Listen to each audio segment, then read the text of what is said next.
तो अपनी बर्बादी की दास्तान छिपा रहा है इजराइल। जी हां, लगातार इजराइल में इस वक्त सायरन बज रहे हैं, लोग बंकर में छुपे हुए हैं। अगर बीती रात की बात की जाए तो जबरदस्त तरीके से ईरान की जो खैबर मिसाइलें हैं वो गिरी हैं, कई जगह पर गिरी हैं, नुकसान बहुत ज्यादा हुआ है। इस दौरान हमने देखा कि जो इंटरनेशनल मीडिया वहां पर पहुंची थी कवर करने के लिए, उसे इजरायली सेना के लोगों ने रोका है ताकि एक्चुअल स्थिति पता ना चल पाए कि इजराइल में कितनी बर्बादी हो रही है, कितना ज्यादा ईरान की मिसाइलें इजराइल में नुकसान कर रही है।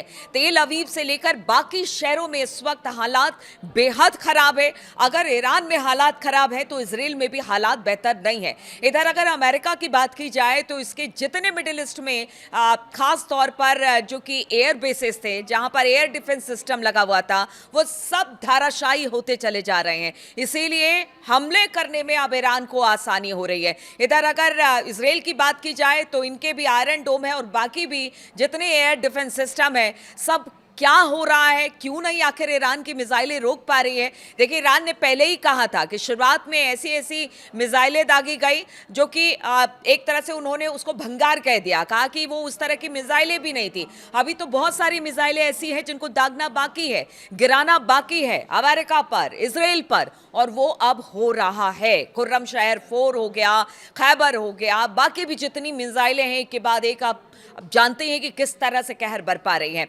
इसी बीच हम आपको बताते हैं कि कल देर रात जबरदस्त तरीके से सायरन करीब करीब काफी देर तक बजता रहा। पूरा तेल अवीव तेल अवीव जो था वो शोर से गूंजता रहा सायरन के, और लोग बंकर में छिपे रहे। पिछले एक हफ्ते से इसी तरह की स्थिति है। तेल अवीव की सड़कें बिल्कुल पूरी तरह से खाली दिखाई दे रही है, और जिस तरह से मैंने बताया भी कि वहां पर जो पत्रकार पहुंचे थे उनको वहां पर सेना ने रोका है ताकि सही तरीके से सटीक जानकारी बर्बादी की इजराइल में सामने ना आ पाए। इधर अगर बात की जाए बहरीन में, तो बहरीन के किंग ने कहा है कि ईरान के हमले जायज नहीं है, वो जायज नहीं ठहराए जा सकते हैं। और एक के बाद एक इस तरह के बयान भी अब सामने आ रहे हैं।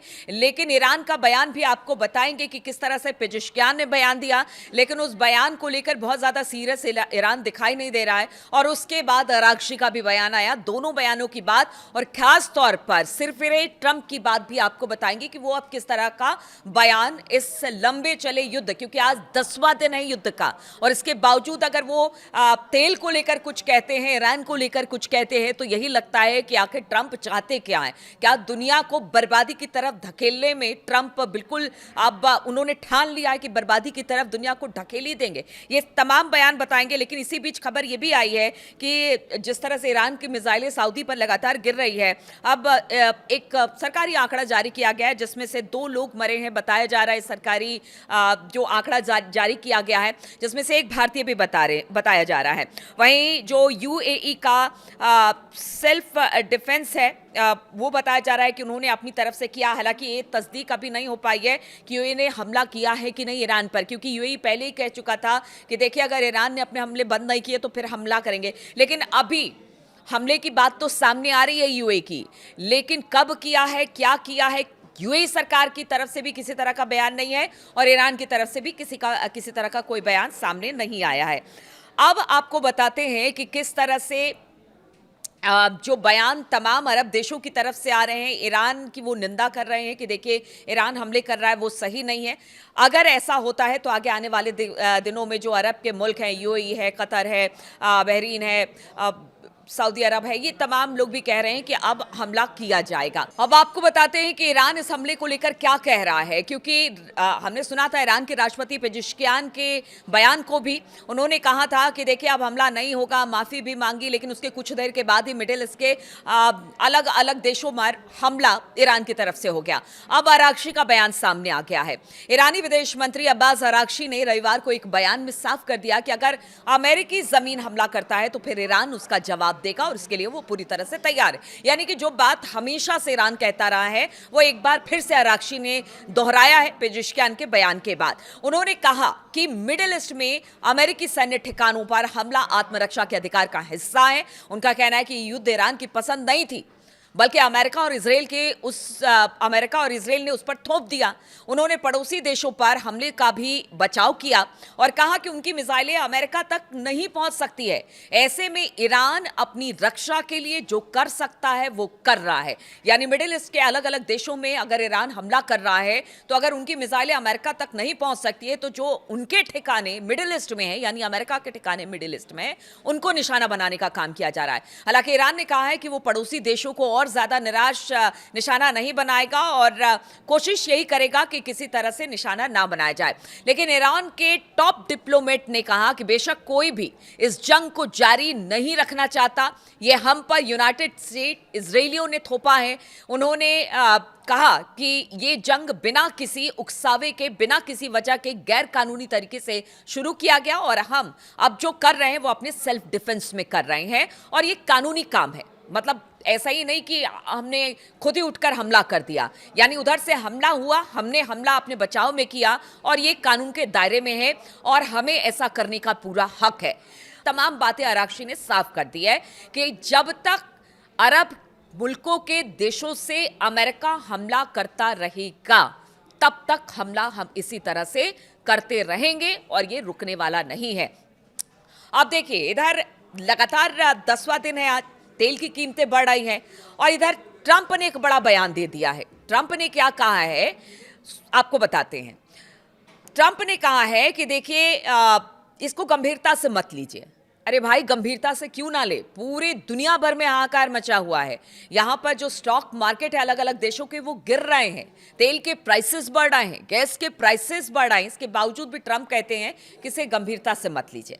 ट्रंप का कहना है कि इस युद्ध के नतीजे से दुनिया को जो राहत मिलेगी उसके मुकाबले में तेल की कीमतों में बढ़ोतरी बहुत छोटी सी कीमत है। ईरान और पश्चिम एशिया में फैलते युद्ध की वजह से दुनिया भर में तेल की तेजी से बढ़ोतरी हो रही है कीमतों में। अमेरिकी प्रेसिडेंट डोनाल्ड ट्रंप का यह बयान आया है। उन्होंने अपने ट्रुथ सोशल अकाउंट पर पोस्ट करते हुए लिखा कि तेल की कीमतें बहुत जल्दी कम होने लगेगी। ट्रंप ने लिखा कि शॉर्ट टर्म के लिए तेल की कीमतें बढ़ना यूएसए और दुनिया की सुरक्षा और शांति के लिए बहुत छोटी सी कीमत है। वैसे भी ये कीमतें ईरान के न्यूक्लियर खतरे के खत्म होने पर तेजी से गिरेगी। सिर्फ बेवकूफ ही इससे अलग सोचेंगे।